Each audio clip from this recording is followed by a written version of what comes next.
Now on to the business of my speech. You'll all be expecting me to say that I'm honoured and humbled to stand here as Oldham Council Leader-elect, and of course that is true. But I'm feeling other emotions today too, and that's because of how I feel about Oldham. This is a great place. It's got so much going for it. It's got great cultural and arts assets, unbelievable green spaces with no doorstep more than 2 miles from open countryside. It's got tremendous heritage and history, and it's got character. It's got great people, from the well-known or connected to the everyman next door, and it is my place. I'm excited at this opportunity, and I'm restless to get on with the job. And simply, I feel pride. Pride in standing here today. Pride to lead from these benches, and pride to lead the place where I and my family feel so at home. I'm also proud to be working with so many great people, staff and partners who want only the very best for Oldham, and I look forward to working with you all. I also want to thank the Labour group for showing their faith in me.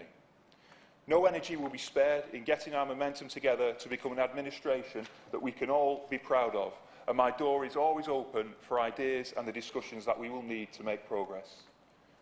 I know that many opportunities and challenges lie ahead, but I am not daunted. I'm ready for them, and with your help, I'll make this a success. But let's, of course, start with addressing how I got to be in this position today. The question everybody is asking me about my new role here is why and how did this happen? And some people are asking it in ways that aren't friendly for a Wednesday afternoon when we're on TV, so I won't repeat them. Whilst this is normally one of our shorter council meetings, I do want to take a little time explaining why me, why Oldham and why now, though not necessarily in that order.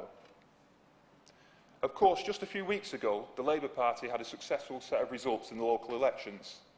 My colleagues and I now form the largest Labour group in Oldham Council's history, and the foundation of that success was our manifesto, the most comprehensive manifesto we have put to the people of Oldham for as long as I've been a councillor. And whilst the election results were an endorsement of the values and ideas in that manifesto, I cannot ignore the concerns that people across the borough were feeding back to us while we were out campaigning. We heard concerns about cleanliness, about highways, about community safety, and about some elements of the plans to regenerate our town centre. I listened to them, and I realised that for us not to take these away and act upon them would have been the worst kind of politics and the thing that the public hates more than anything else. These would have been just wasted conversations with politicians on the doorstep trying to get the vote out for May the 3rd.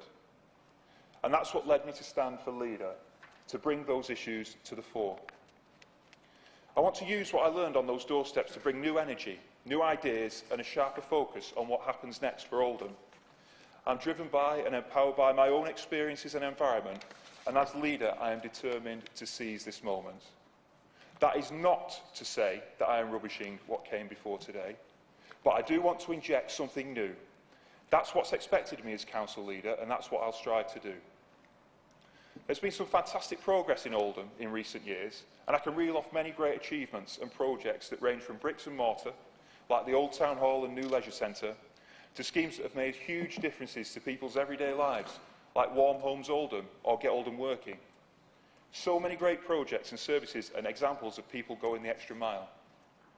I stand here proud of all those achievements, but what's important now is not what we did yesterday, it's what we're going to do tomorrow and beyond. If we limit our expectations today or dampen our aspirations for Oldham, that will inevitably seep into everything that we do, and that will also work its way down to residents and partners. So we must continue to stretch ourselves as a group, we must give confidence and hope, and we must lead from the front. With such a large majority group on the council, it can be easy to become complacent and perhaps deny concerns the attention that they deserve. I'm clear, however, that doing so would be wrong and, frankly, disrespectful to those who sent us here again earlier this month. On the night that I was elected Leader of Oldham Labour Group, I immediately wrote to Carolyn Wilkins, our Chief Executive, reflecting the concerns that I spoke about earlier and asking for us to look at immediate action to put right what the people of Oldham told us they thought we were currently getting wrong. And I'm delighted to report this afternoon that work is already underway on that agenda. To get back control of cleanliness on the streets of our borough, the process to recruit additional capacity into our street scene and enforcement teams has already begun. We're also looking at how we can invest more on top of the £6.2 million already pledged to bring our roads up to scratch more quickly this year, how we can add to that and watch this space. And I've asked officers to start the process of reviewing our town centre master plan. Some of the local headlines got this wrong last week.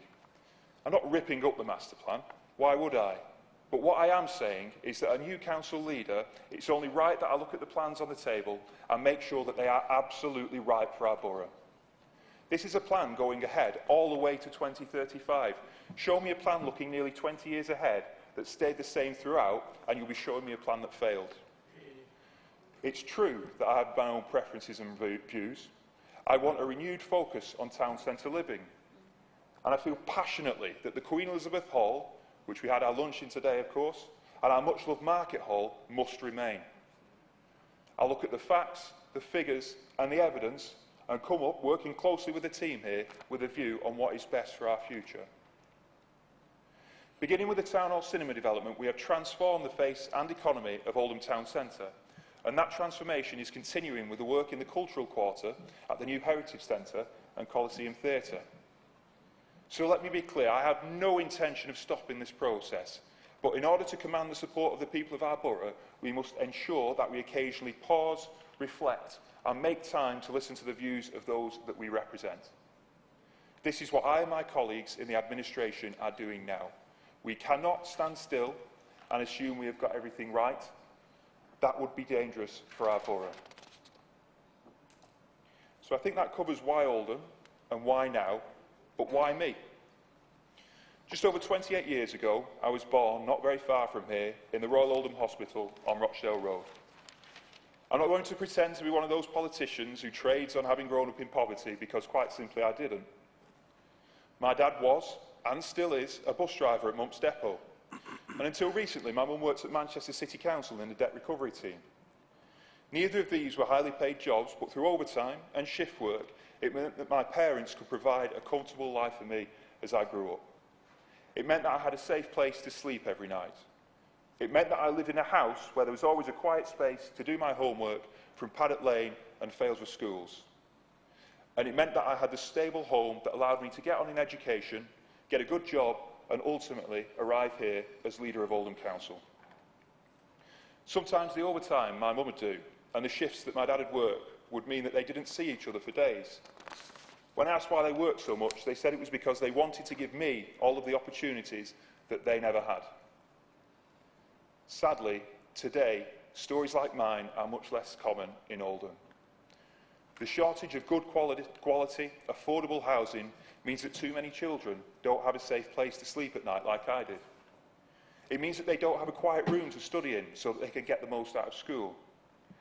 And the lack of secure employment locally means that no matter how many hours many of our local residents work, they still don't have enough money to make ends meet, let alone ensure a comfortable life for their families. Too many Oldham parents who, like mine, want to give their children as many opportunities as possible find there are barriers put in their way. And so my standing here today is not just about cleaning up the streets, fixing the roads or saving some buildings.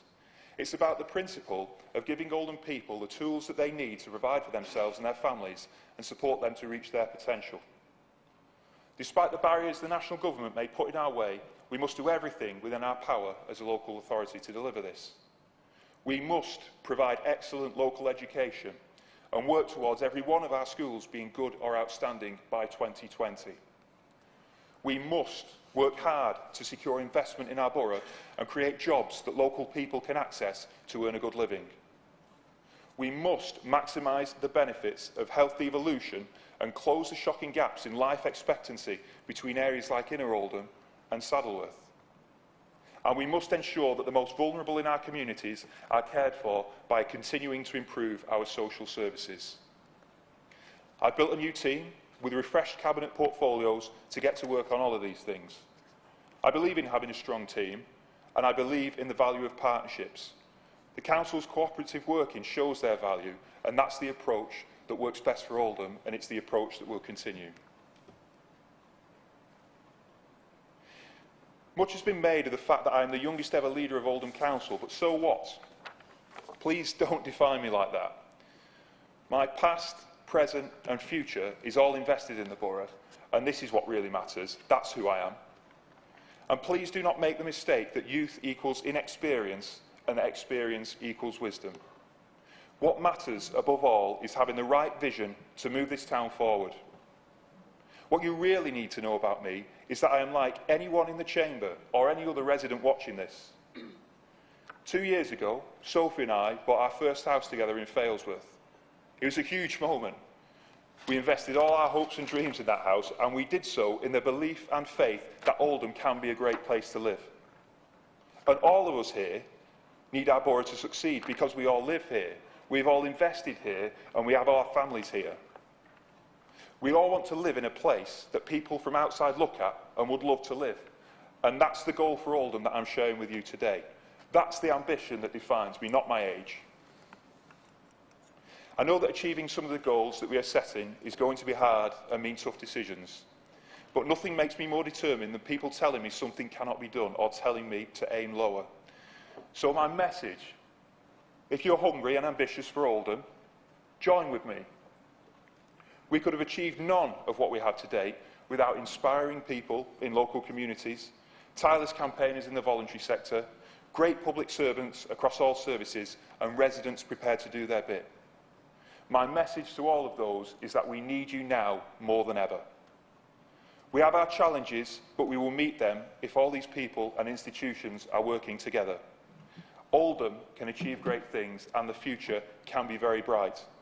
We are greater than the sum of our parts, and if we show that we can learn from yesterday, we can truly deliver for tomorrow. Thank you.